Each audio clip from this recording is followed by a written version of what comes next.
Welcome to the Brian Piergrossi podcast. I'm Brian Piergrossi, and I have with me Satyan Raja. Welcome, Satyan. Thanks so much, Brian, for having me. So good to be with you. Maybe we can start off by just sharing with people who you are, who are not familiar with you, and how do you kind of introduce yourself when people say, "What do you do?"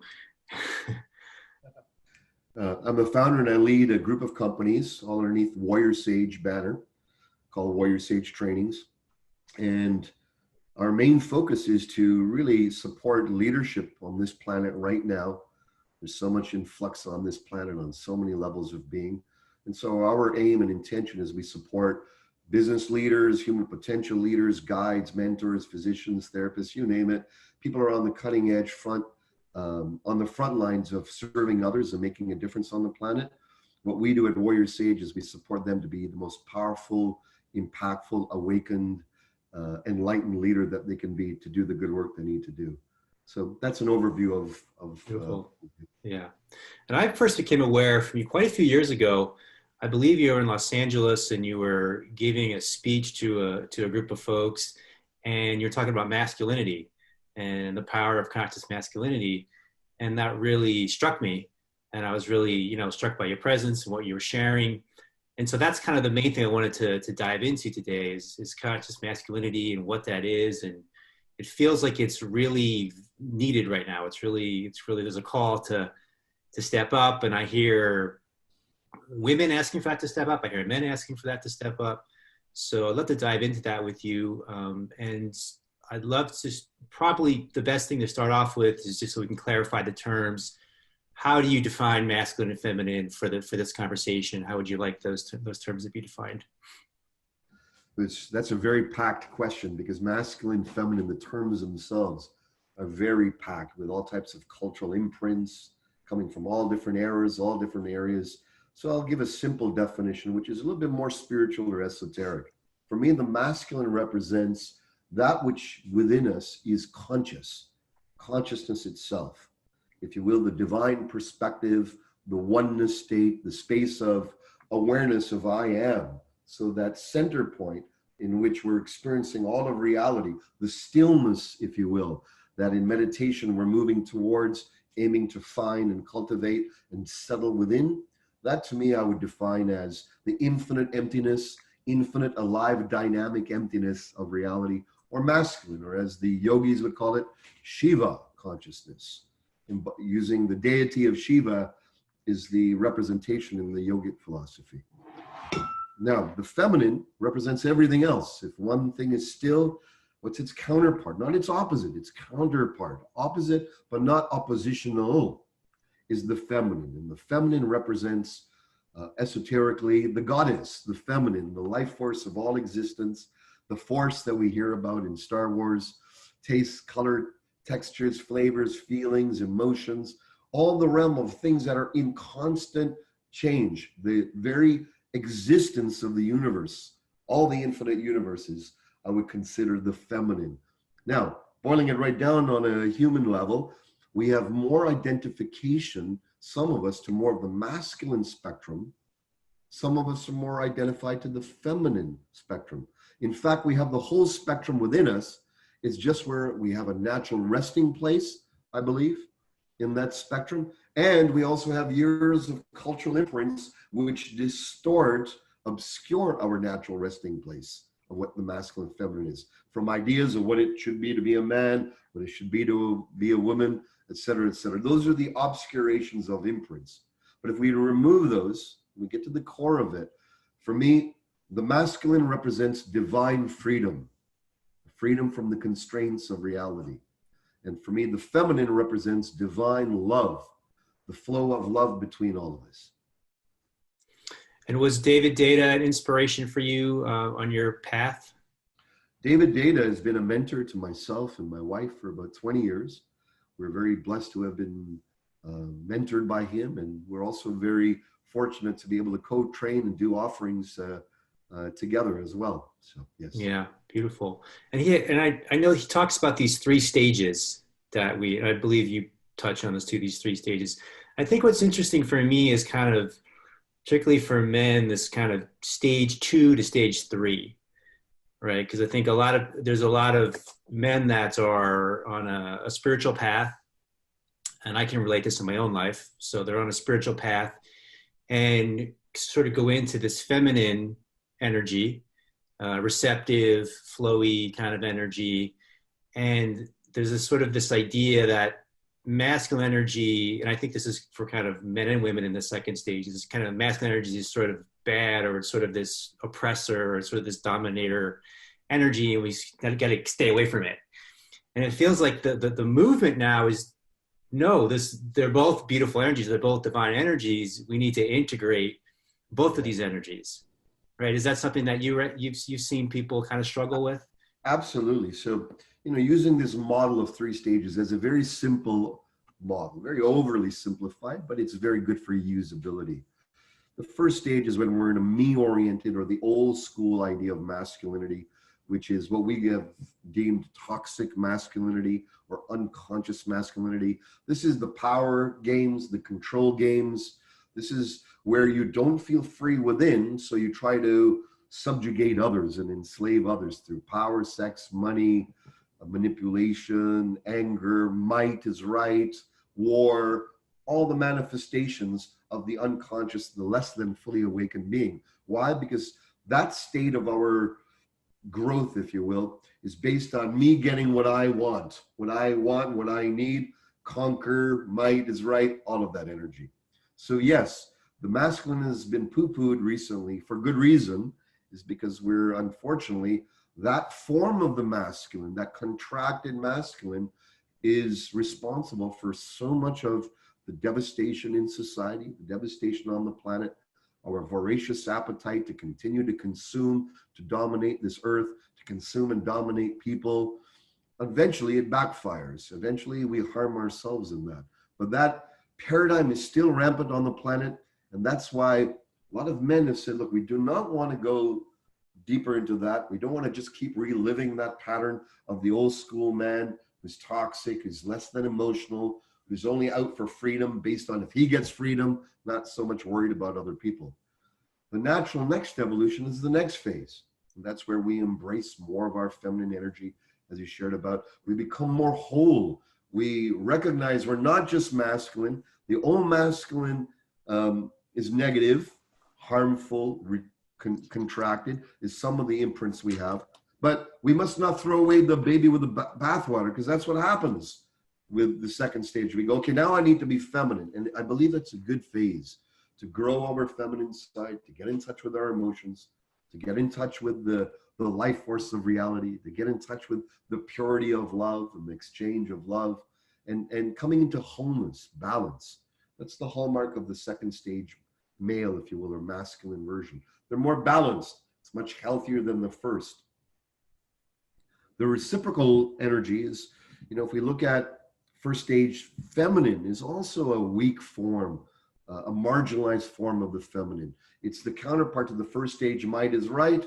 She's, hey, I'll do whatever you need to do. Please love me. Please keep me safe and sheltered.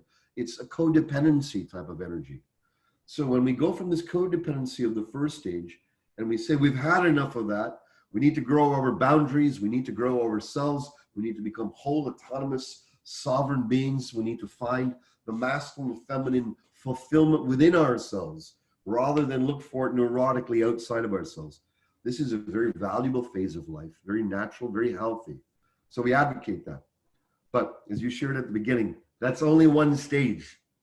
Because if we stay around in the second stage too much and we balance our energies, so now we're more whole, but after that wholeness, now what? And I believe that some of us who are listening here today are ready for what's next. And that next is the third stage of masculine and feminine evolution. So we go from me to we.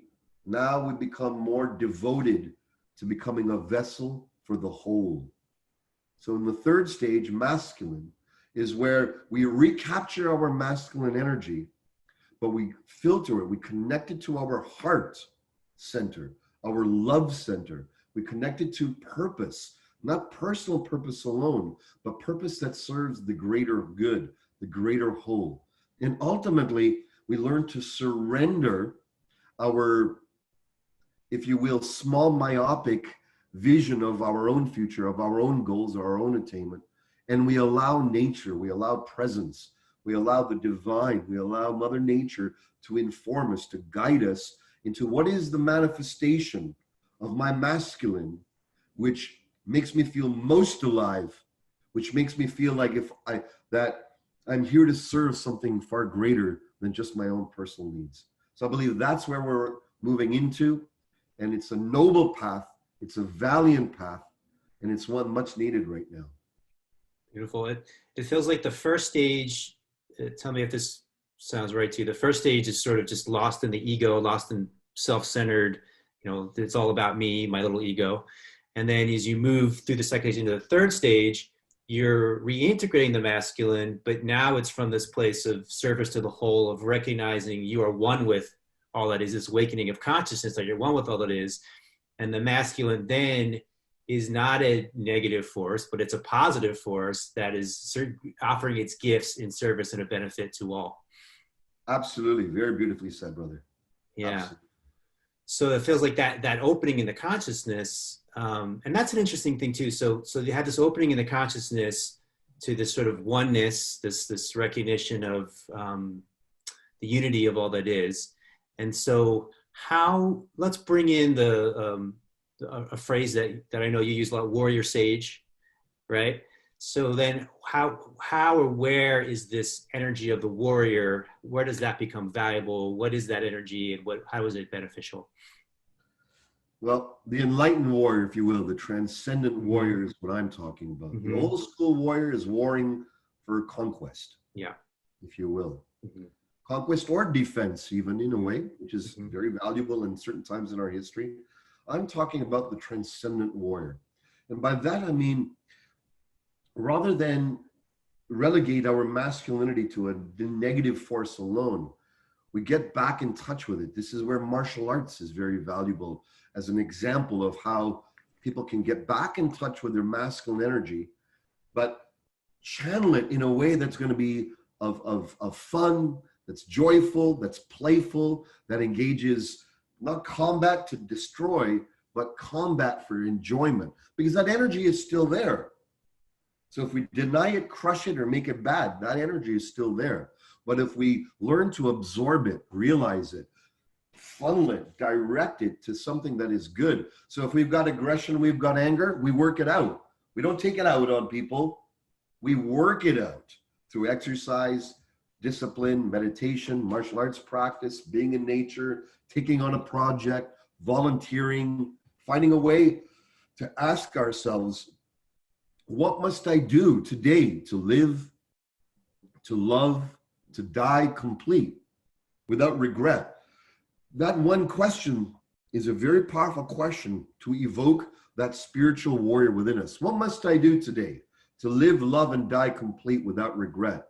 And when we ask that with truth, with integrity, with realness, when we ask it of ourselves with the willingness to act upon it, that action, that direct action of whatever arises from that question in life, that awakens our spiritual warrior.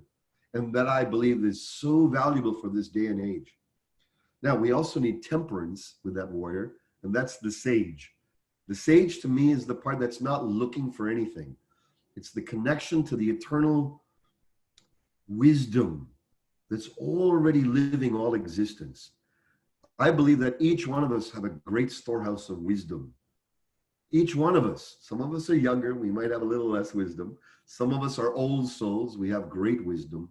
But when we combine wisdom, which means living rightfully with the earth, living rightfully with all those around us, finding ways of inclusion, not exclusion, finding ways to stay centered and in equilibrium in the midst of all the craziness that's happening personally, societally.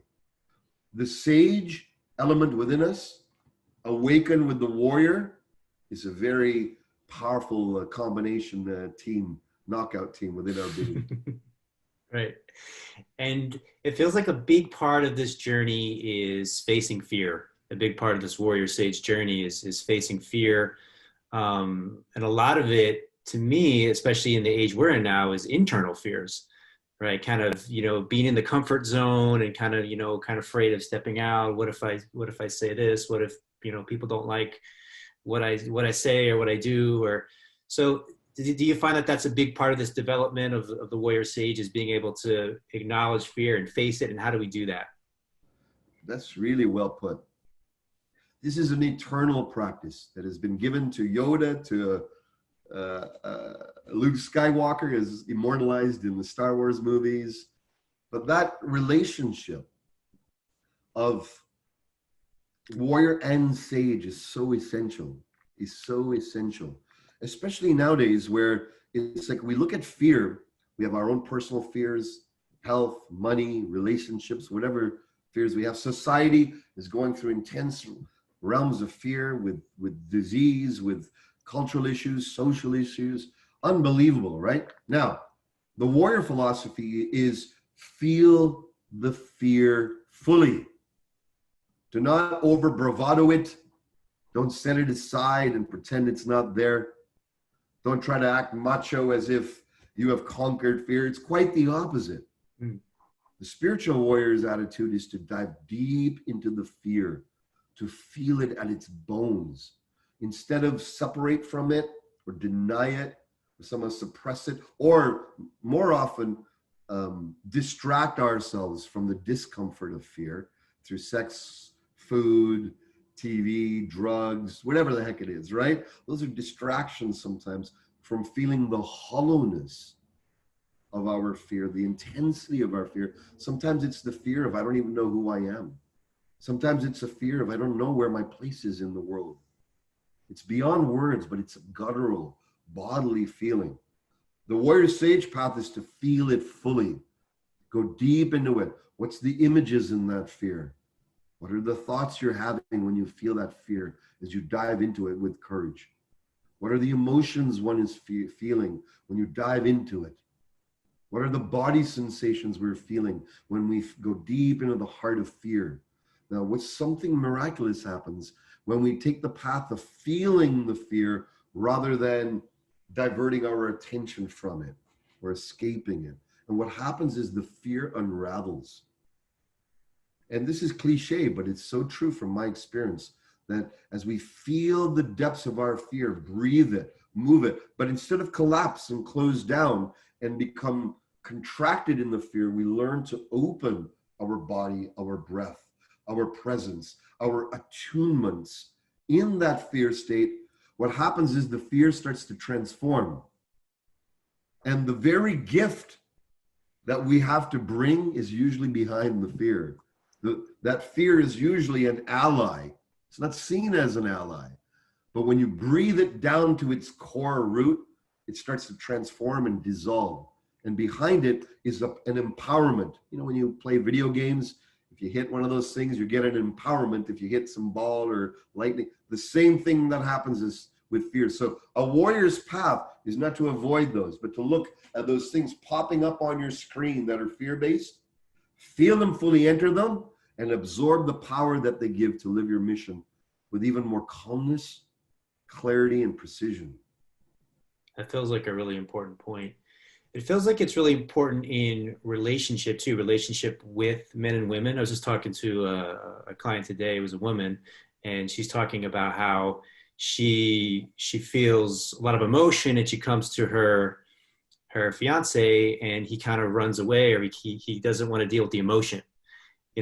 So which is a common thing, right? As men, we don't want to deal with the woman and her emotion, and just she says he actually was interesting. She said that she'll ask him to do something, and he'll do it like kind of like he's like an errand boy. He'll just do what she says to kind of get away from the emotion. Yeah, it was kind of like she wants him to actually be with her emotion, right? And this is kind of a really common thing in relationship, right? In those moments, what we're seeking is relief, whereas what we could be looking for is realization. Yeah. So you pointed out a really direct, exact experience. I'm married now with my wife, Suzanne, for 33 years. We co-teach together. And every day, I even have my daughter, 23, very vivacious, very intense. There's times I don't want to be with them. There's times where their energy, their emotions, and I'm like, the masculine loves stillness within Yeah. us. The masculine within us loves everything being just okay, no fluctuation. Don't like chaos. Don't like chaos. The more calm, the more collected, the more Structured, simple, ordered. the Yeah. better, right? But if you think about it, it's an insane expectation of our ladies in the world to be that, and even our own feminine. So what's the practice? The practice I've learned to deal with it. That at first it seemed like to deal with it, right? For relief.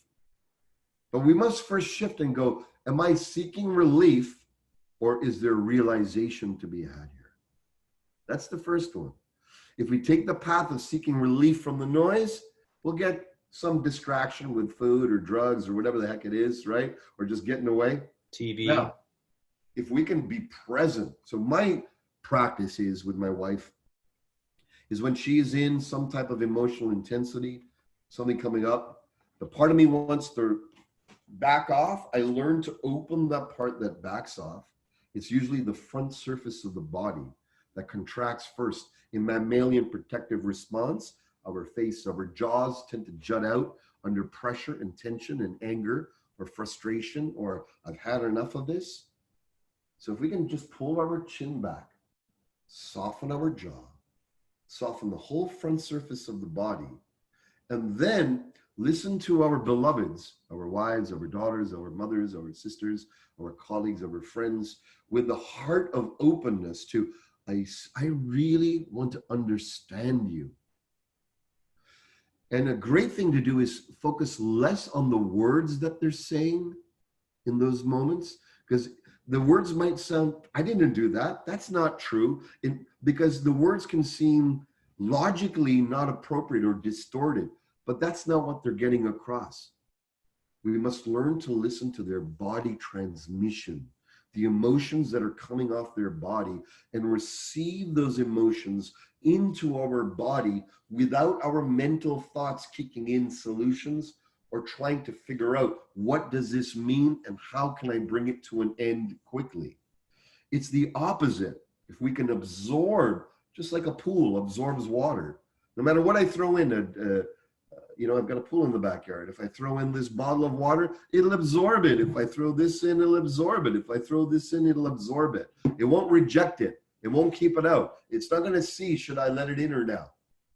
In the same way, we can be like a pool, which absorbs the intensity, malice of our lovers' emotions, be fully present, and make the, if you will, the masculine translation, which is whatever she's saying, what she's really saying is, this is love.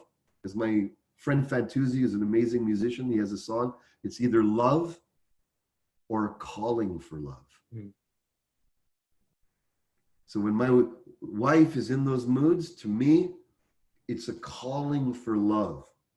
If I abandon it and try to fix her, I'm not responding to her heart's calling for love. So what can I do in those moments? Get closer, breathe her, listen to her, remain unguarded, remain soft and pliable and receptive. Present like a rock, present like a mountain, so you're not wavering around and making excuses and like, oh, now here she goes again. No, like let her storm blow by and still be the mountain, and then something magical will happen, is what I've experienced. And it feels like that's courage, right? That's the courage of like, and I think it ties in to me to integrity as well. So I'll be in situations where it could be with my partner or it could be with somebody else, but there's a question and it's like, okay, well, if I say the true answer, it could create some emotional disturbance that I don't really want to deal with. The ego doesn't want to deal with it. Or I could lie and say something different and just get out of it, you know? But the path of integrity is to say, I'm going to answer truthfully, and I'm going to have the courage to be with whatever emotion arises. And this feels like actually a really big part of maintaining intimacy in relationship and trust in relationship. You nailed it on the head, brother. You know, integrity, first of all, is being truthful. There's a lot of people nowadays, claiming truth, proclaiming this is the truth. And I go, well, I don't really feel we can proclaim what truth is, but I feel we can definitely be more truthful. So rather than relegate truth to a philosophical discourse but being truthful, there's nothing philosophical about it. It's just, am I truthful or am I not? No white lies, no black lies, no gray lies, is to continuously remove that from our system. When we feel we need to lie, many times, sometimes we lie or we distort things to get a need met, to get a want met, or to avoid scrutiny, to avoid being pointed at, et cetera, et cetera, et cetera. So we move around it. But yet when we can be with that and make a courageous decision, no, from now on, I'm no longer going to succumb to pulling away. I'm not going to succumb to distorting truth or lying straight out. I'm going to be really honest and truthful. And I'm willing to receive full honesty, even if it hurts me. Even if that they point shit out to me, it might be their stuff, but I'm willing to receive it. So this type of degree of willingness to be truthful and stand in the fire of truth, the feminine loves it. The feminine loves, hey, you know, love, I love you. I fucked up there. I'm sorry. And I love you and I'm going to make it right. Rather than avoid it, play games, act like bullshit, make excuses. Hey, I screwed up over there. I want you to know I got it. And I want you to know I feel that it's affecting you. And you just remain quiet. There's a saying that the wise man said nothing. Mm-hmm. Sometimes it's the wisest thing we can do is to say nothing, but to feel everything. Yeah, what you bring up for me there too is, which feels like another really important component of this third stage masculinity, or this more mature level of masculinity, is accountability, right? Being able to be accountable for your actions, be responsible for your actions. That feels like an important component of this as well. For the warrior sage path, your word is law. It sounds so simple, making my word law. Now think about the ramifications of that. Think about how many times during a day, hey, hun, can you get that? Can you shovel the snow? Or hey, hun, can you just get that for me? Yeah, sure, no problem. But you forget, you don't do it. It's not out of malice. It's not out of trying to lie. It's just a little, it slipped by you and all that. But you did say yes at some time. When we can start to not just catch those big ones, overt distortions, but the little points where we're not making our word law, and we shore them up. Okay, I'm loose over here. I'm loose with my finances. I'm loose with my timing agreements with my business partners or teammates. I come lackadaisically to my meetings, maybe 5-10 minutes late, whatever it is, right? Whatever, where we have some fuzziness in our word being law, that's the first place to shore up, I feel. Because without truth, we're nothing. And without our word being law, we can't be trusted. And a man who can't be trusted is worthless. A man who can be trusted is worth everything. It's less about your looks, how big your physique is, how handsome you are, how much money you have, all these exteriorizations. In the third stage, especially in this day and age now, the deepest value and power we have is being men of truth. That means the hard stuff, the ugly stuff, the good stuff, the ecstatic stuff. Truthful in everything. But it starts with shoring up the bullshit. And I'm constantly doing that. There's no freaking arrival. That's the other thing. There's no arrival to being a man of truth. It's a lifetime practice and cultivate. It's a way of life. Every week I go, oh, I was distorted there. I didn't say it directly. I was trying to hide how I was really feeling and I was getting it across too nice. Or an opposite. I was trying to hide how angry I am and I came or this, or it could be through even praise. You know what? I actually had so much more praise and acknowledgement for that person, but I was scared to give it because I didn't want to sound too gushy or too overwhelming. All these things are fine-tunements. Your soul, our soul already knows what truth is. And when we're in it, there's a resonance. Ah. And when we're not, we know. So it's bringing our knowingness into that. And paradoxically, we become the most sexiest when we live the path of truth. We get the biggest business deals because people trust us when we walk the path of truth. A couple things struck out what you said. So one thing that's interesting is this idea of being nice, and the idea, and to me, being nice, which like, to me that's like you kind of, as you move on this path, there's something that's more important than being nice. I think you're kind of pointing at it, right? So I find like the highest form of loving actually isn't always being what you considered nice, right? So I saw you nodding your head there, so it sounds like you resonate with that. Yeah, absolutely, Brian. Being nice and friendly and cordial is a good cultivation to have, to develop our gentlemanly nature. I believe that if we can just bring back a little bit more Camelot, a little bit more of these Arthurian or old legends from whatever cultures and societies where there was a natural reverence and nobility that the masculine hold in our altruistic versions, not in the distorted versions. So for me, more important than being nice is being noble. And nobleness is a timeless quality of being courteous, seeing you, my brother, as a king, as a sovereign, as a leader, as a man living his own life. And when I see and I feel and I appreciate you there, that way, verbally or non-verbally, even in our first greeting, hello, brother, hey, good to see you.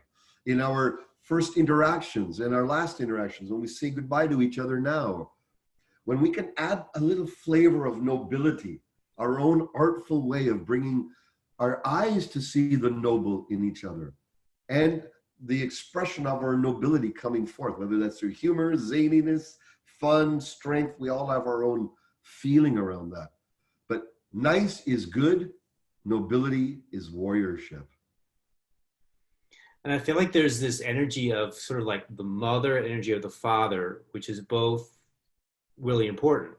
And to me, the energy of the mother is this kind of nurturing, unconditional love, regardless of what you do, the mother, hugs you and embraces you, and she loves you, and that feels like that's almost like, to me, almost the fundamental energy of the mother. Then there's this other energy that's also really important. And if it's not there, that feels like something's lacking. And it's this energy of the father, which is sort of, it's like, I love you and you could do better. You step your game up, And I think as men with each other, we have that, we appreciate that in each other. And it feels like, and with women as well. So it feels like that's an important component to me that I think is important to acknowledge, this kind of energy of the masculine, which is a different way of loving than the feminine, the mother, but is also important. Absolutely. The feminine within us grows through praise, acknowledgement, edification, connection. It grows, whether we're men or women or any sexual identification. The masculine within us grows through loving challenge. Not just challenge.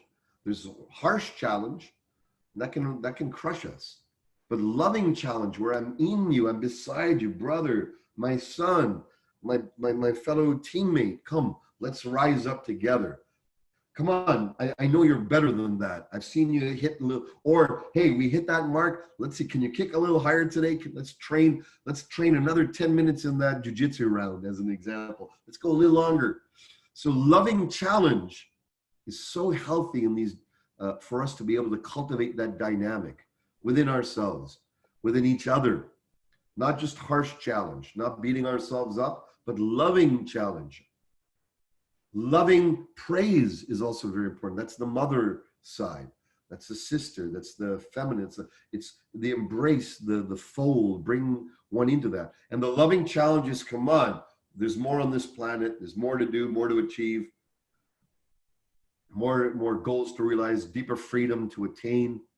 And you're inviting, evoking, and challenging it out. And I believe wisdom is the artistry to be able to flow between all of that. So as an example, down to earth, my daughter is more feminine identified. So I'm giving more praise and acknowledgement to her. Before I didn't, before I would be just as challenging.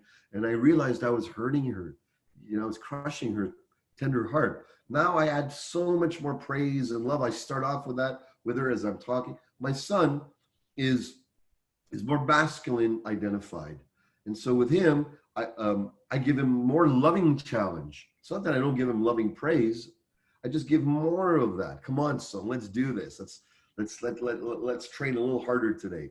So I believe that we can nurture each other and nurture ourselves with loving praise and acknowledgement, as well as loving challenge and raising the bar. Mm. And that feels like really important too, is kind of feeling into where someone is, right? Or they have a masculine essence or a feminine essence. And it's almost like there's a different language if someone's in a feminine essence than a masculine essence, that way you can communicate and we can connect. And then I think another important point is that people can be in a different essence at different times, right? So someone could be primarily a masculine essence, but they may be in a moment where they're in a feminine energy, or they need a feminine energy, or vice versa, right? So kind of like feeling into that. Yeah, I have a son, and he's 19 now, and he is a masculine essence. So I can feel that, you know, he appreciates when it's like, hey, you could do better here. You could step it up here, you know, challenge you a little bit, push you, and he thrives off that, you know. But if I was just doing that without any kind of appreciation or any kind of motherly energy, then yeah, it would feel crushing. So it's like there's a balance, and kind of just being present and feeling where people are at and what's being called forth, and that's relationship, right? Exactly. There's no formula to this. There's only palettes that we've been describing. There's no right or wrong or anything fits one person. It's really sensitivity to the moment and to who you're with. You know, in the leadership work I do, you know, training leaders to lead their companies and organizations, we're taught this, but we have to recognize that everyone has the full spectrum of masculine and feminine within them. And the artistry of leadership, whether we're parenting, whether we're husbanding, whatever leadership role we're in, whether we're working in an organization, leading a company, we have to be the one that can appreciate the whole spectrum and feed those who we love, our teams, the full spectrum. Yeah. Really valuable to do that. So something that I feel is really big right now, another thing that I feel is lacking, is there's sort of these movements that I guess the way I would say it is, I feel like we're lacking a vision right now collectively, and I feel like that's a masculine essence. So it feels like people they're feeling something, and they're against this, or they're against that, or we're against this thing, and we don't want this thing, and that can be a good starting point. But then it's like, it feels like, what do we want to create? What is the vision? And it feels like that's where a conscious masculine energy could really be called forth, is to bring a sense of vision. Does that feel like that's a masculine quality? Does that feel like it's something that's valuable to you to bring forward? Absolutely, brother. You said it so well. The world is lost in vision. We don't have a unifying vision. We have visions and missions for some groups that are antagonistic and oppositional to others. We've got politics where both sides are demonizing each other. It doesn't matter what country, it doesn't matter which country, it doesn't matter who the players are. If you think about it, even in democratic systems, you know, we've got the election here. If you're on one side, I'm not going to say left or right, if you're on one side, you have to actually demonize, cut down, challenge, fight, show how stupid these people are to get at the top of your power scheme. And then all of a sudden, when you're at top, you have to make friends with everyone. Now we're on the same team. After you've just ridiculed, demonized, and showed your whole side how stupid they are, awful, and not suited for the job. Now they're all suited for it. The same exact parallel is going on this side here, where they're fighting this and this, who's this and this and this. Then they'll bring their top leader, and then everyone else becomes friends now to unify. And now these two fight. Think about forget the faces, the names, the era, what year we're in. This has been going on a long time.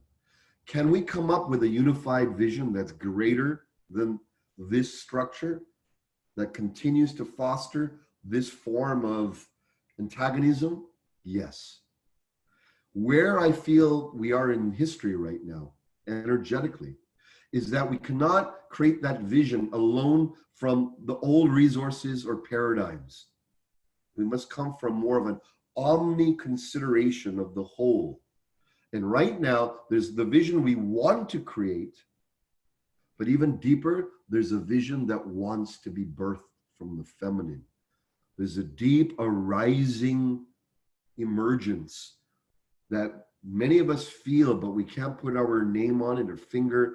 We can't give it actual words yet because it's still in a very powerful phase of emergence. But what we can do is surrender, come out in nature more, quiet the mind more, get off social media more, get off all the irritations more, and start to merge and feel and become with and become resonant with and love the emergent feminine wisdom that's sharing and that will inform our collective masculine vision of what is the world we wish to have. Mm.